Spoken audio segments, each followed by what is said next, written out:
What is going on, guys? This is Dave with 15 for Coffee, business English for international superstars. That's right. If you're someone using English to advance your career, get a better job, reach new markets, sell your product abroad, or take advantage of money coming into your country, for example, like nearshoring in Mexico, this channel is dedicated specifically for you, especially if you're having some problems getting the results you want in English when you don't really have a problem in your own language, but for some reason it's not translating over. How are we going to help you with that? We're going to use proven sales strategies from the largest banks and brokerages in the United States to give you the missing piece so that you can align your talents in a way that you get the results that you want. I'm doing this kind of alignment thing, like you have gifts everywhere. And this has happened with me, with some other coaches that I've had, is that I had these talents, but I wasn't able to line them up in the right way, and I wasn't getting the result. And that's what ultimately I needed, was just something I wasn't ever really shown before. And that's a big part of why a lot of my students struggle to have results in English speaking situations, is because no one really teaches us how to do this, right? Like even me, like when I grew up, I learned English, but I didn't learn how to use it.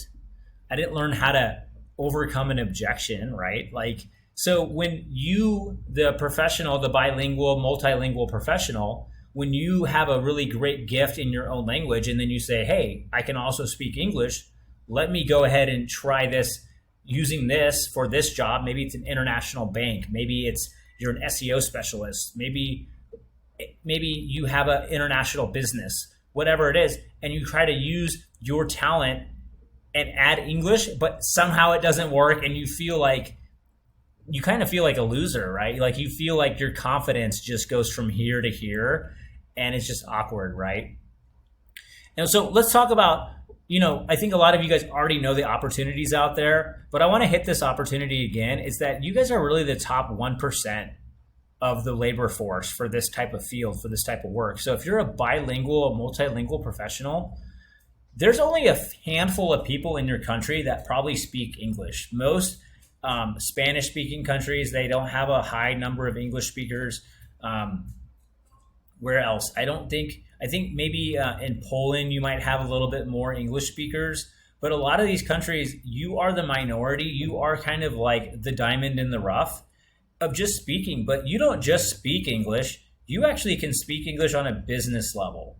But if you want to dominate, you need to get from that just the person that speaks to the person that can dominate the language and outperform native English speakers in the job market and outsell them and have a better message. And it's not about outselling people necessarily, but like if you can dominate English in a way with these strategies, because most people don't know this stuff. If you are that professional out there and you are looking for ways to be more effective as a communicator, you probably experience what I call the expression gap. It's where you have a really high level in your language, but when you use your skill level in English, you don't have the same results and you have this gap. Even if this gap is small, because you're an ambitious person, you have a tendency to over-magnify, it's kind of redundant. You have a tendency to magnify the deficit, magnify the difference, and really be hard on yourself. And I want to tell you, you have a great talent, you have a great gift, and you already are having success with your gifts. You're just not having the success that you expect from yourself. And I know that can be frustrating because I'm very similar. So what we want to do is close this gap. We want to close the gap. Why do we have the gap? Okay, that's one thing. Really quick, you have a natural effect. You're really good at your job, but you maybe can't articulate it, or you don't really understand why you're good at something. You're just good at it. Like, hey, how are you good at SEO? I don't know. I just like it. I'm just good at it. I just like doing it.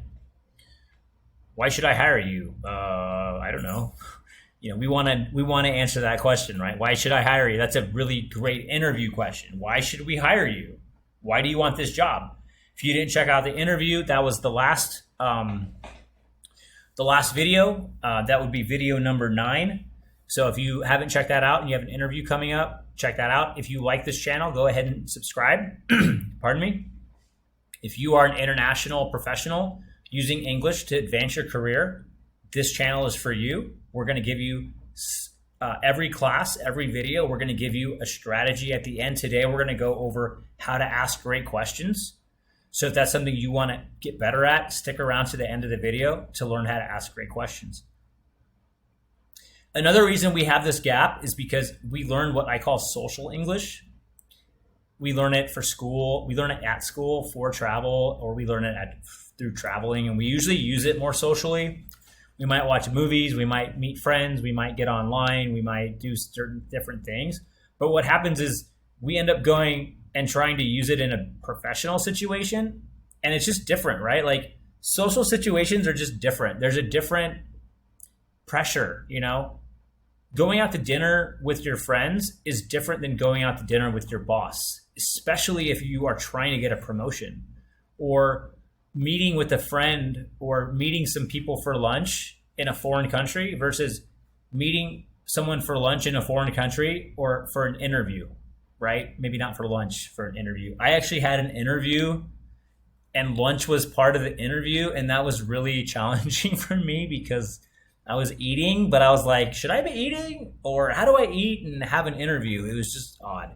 Anyway, my point is this: you might be having an interview. That's completely different. You interviewing is so different than you having lunch with somebody, right? So when this doesn't work, we kind of get shocked, but really it's not a big surprise when you look at it like this. You're using a skill that you learned in one context and you're trying to apply it to a different context, and it's not working. And our response is, well, we're not very good at it. Well, that's not true. You guys are good at it. You guys have a talent. You guys have natural talent. This is the natural effect. You have a talent, but you can't really answer these questions. So when someone asks you, you don't really have a good explanation, or maybe you always have a different answer. Does that sound familiar? What do you do? Oh, shit. I just answered this 10 different times the last 10 times someone asked me. Yeah, we don't want that. We want consistency.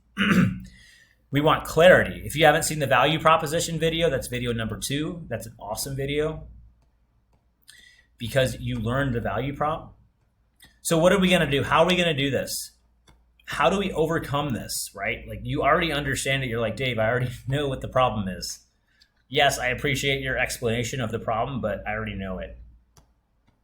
Here's how we're going to do. What's missing? This is what's missing. It's not complicated. It's just overlooked. You don't have a strategy. There's no strategy. We never learned. No one taught us how to overcome an objection. No one taught us how to use the gift. It's like someone gave you like the most expensive paintbrush and the best paint, and they're like, paint me a masterpiece. And you're like, okay, well, I have the canvas and I have the paint, but I don't know how to do a brush stroke, right? So this is like, okay, you guys already have something. You guys already have some type of paintbrush. You already have some type of paint. But no one taught you the technique on how to use it. You already have the vocab, the grammar, the pronunciation, maybe, the conjugations. But no one gave you the technique to apply those gifts. That's what we're going to do. We're going to use proven sales strategies. And here's the game plan. But first, reframe your thinking, guys. It's not about learning more. It's about using what you have. It's about adding something simple to what you've already worked probably years to collect and develop. And years, you're not getting the result. Now we're going to add a tweak, a strategy, so that you get better results. That magnifies into better results, better outcomes for you, better jobs, getting the job, negotiating a higher pay. Oh, we're going to pay you this. Oh, that's great. And being able to have that conversation and walk away with a significantly higher salary. That comes down to strategy. And in order to do that, we're going to follow this game plan. We're going to take your current level of English. We're going to add a proven strategy from Fortune 500 sales strategies. That's where I come in. My name's Dave. I worked at the largest banks and brokerages in the United States for 17 years. 7 investment licenses. I have over 150 million in sales. selling advisory services to self-directed investors. And I guarantee you, today, someone used these strategies to close $1 million deals. I guarantee it. So in order to move the dial today, this is my big promise, is that I'm going to give you something every class so that you have a better result, you have a better outcome next time you speak English. And it doesn't require you studying a bunch of new vocab words, because that's not what really matters. People like people they like. People, it's not about your level. Let me show you this real quick, and then we're going to get into the questions. I have 2 students here. I have 2 English speakers, 2 professionals. Excuse me. Here's this person, and they have a really high, they tested out on TOEFL. They have a great score. They have a C2. But this person's not getting good results. This person just started speaking. They can pretty much put sentences together and create thoughts, and they understand what people are saying for the most part. But they have these huge results. They have these extraordinary results.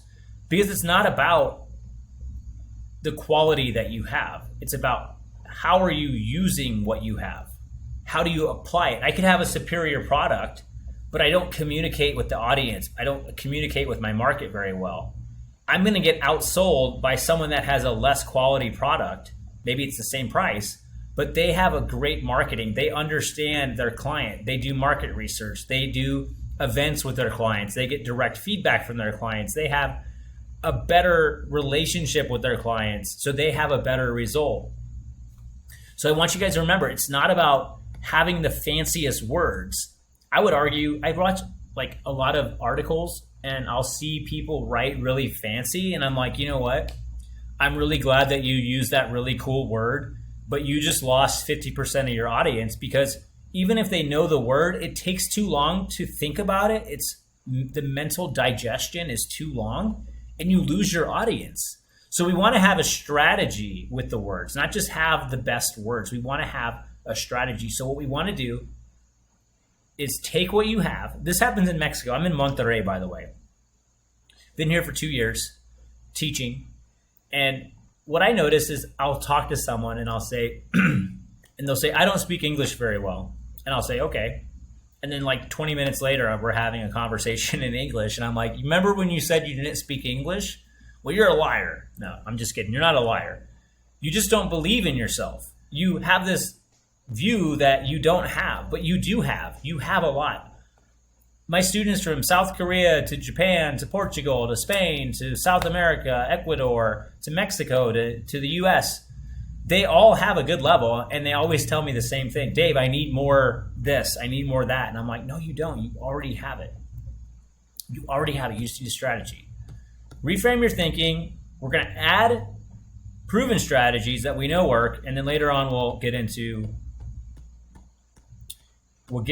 like the vocab and things like that. But first, what's going to make the biggest impact is for you to have a strategy. What's going to make the biggest impact is for you to use what you have in a more effective way, not get more of. It's not about it's not about quantity. It's about quality. It's about using what you have in a more effective way. So today, as promised, every class, no matter what level you're at, I want to give you a roadmap or a tool or a technique that you can use to have a better interaction. So, asking questions. We're going to talk about asking questions. Excuse me. First, superpowers. Important. This is, great leaders are going to tell you this is one of the, you watch leadership videos. These are common themes with all great leaders. They have empathy. They really want to understand the other person. Maybe it's their client. Maybe it's their employees. Maybe it's their teammates. They have genuine curiosity about what other people's experience has been, what other people think, what other people want, what people are afraid of, what their goals are. And they ask really good questions so they can get the best information. Questions are really a way for us to open up conversations, to inspire and engage, but also to collect data. The data we collect from our questions is going to help us take things like our value prop and deliver very specific messaging that creates powerful impacts with our audience. Okay? I'm excited. I'm excited about this. So let's get into the last part here. The last part that you're going to be able to use. So these are all courses or videos we did. This is video number 10. So if you haven't checked out, if you haven't subscribed, and this is you, if you're that international professional and you really want to have better results with your gifts and talents in that professional environment, most of my students already have a job, or they're about to interview for one, or they've worked before in English. If that's you, go ahead and subscribe to this and notify for the next lesson, the next video, because we're going to give you the specific tools you need to get better results for the English you have right now. Okay? So here's our how to ask amazing questions. First of all, I always want to research my audience. I mean, focus on what you control. We control how we prepare, and we control how we react. This is a very stoic kind of thought. So first, I want to research my audience. I want to know who I'm talking to. I want to get empathetic. I want to get curious about them. I want to ask myself, what is something that someone's probably never asked this person before? What is something that no one's ever talked to them about? I want to think about those things. I want to think about, what has their journey been like? Where are they from? How do they end up where they're at? Where are they going? What has their experience been? What has been hard on them? What has been something that maybe was difficult but ended up being very beneficial? I want to get into questions that their own family members don't ask them. Because people, especially powerful people or people like that already have a lot of attention, they kind of get asked the same questions. But if you can be really curious and genuine about this person, you're going to be able to make an impact with them with your questions. And the fact that you actually prepared the question, they're going to be able to see that and feel that from the conversation.